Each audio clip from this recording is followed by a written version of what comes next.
మారుతున్న పరిస్థితులకు అనుకూలంగా మార్పు చెందవలసినటువంటి అవసరము మనం మారి మారేటటువంటి మనకి వచ్చేటటువంటి తరాలకు బోధించవలసిన అవసరం ఎంతైనా ఉందని తెలియజేసుకుంటూ మరి FLN పటిష్టంగా పరచడం కోసము రాష్ట్ర ప్రభుత్వం ఒక ప్రణాళికాబద్ధంగా మీరు చూశారు. మరి ఆర్పీలకు మన ఫోన్ లో సోషల్ మీడియాలో దానిలో కూడా రాష్ట్ర ఆర్పీలకు కానివ్వండి, జిల్లా మండల ఆర్పీలకు ఇంటర్వ్యూ ఉద్యోగానికి ఏదైతే ఇంటర్వ్యూకి వెళ్తాం ఆ విధంగా ఇంటర్వ్యూలు పెట్టి సెలక్షన్ చేయడం జరిగింది. అంటే దాని నుంచి మరి ఈ రోజు మనకు ముగింపు వరకు కూడా అంతా కూడా ఒక ఖచ్చితమైనటువంటి నిర్ణయం పనులతోని చేయడం జరిగింది. మరి ఆర్పీలు అందరూ చాలా చక్కగా చెప్పారు.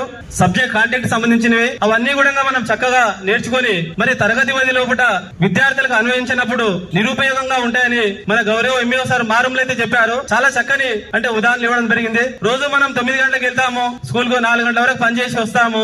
గుండును ఉదాహరణ చెప్పిండు. మరి అక్కడ ఒక మట్టి పునాది తోయేటటువంటి మట్టిని ఉదాహరణ చెప్పాడు. మరి మిగతా అన్ని చెప్పారేమో. మరి ఎందుకంటే వాస్తవం సార్ అది మీరు చెప్పింది.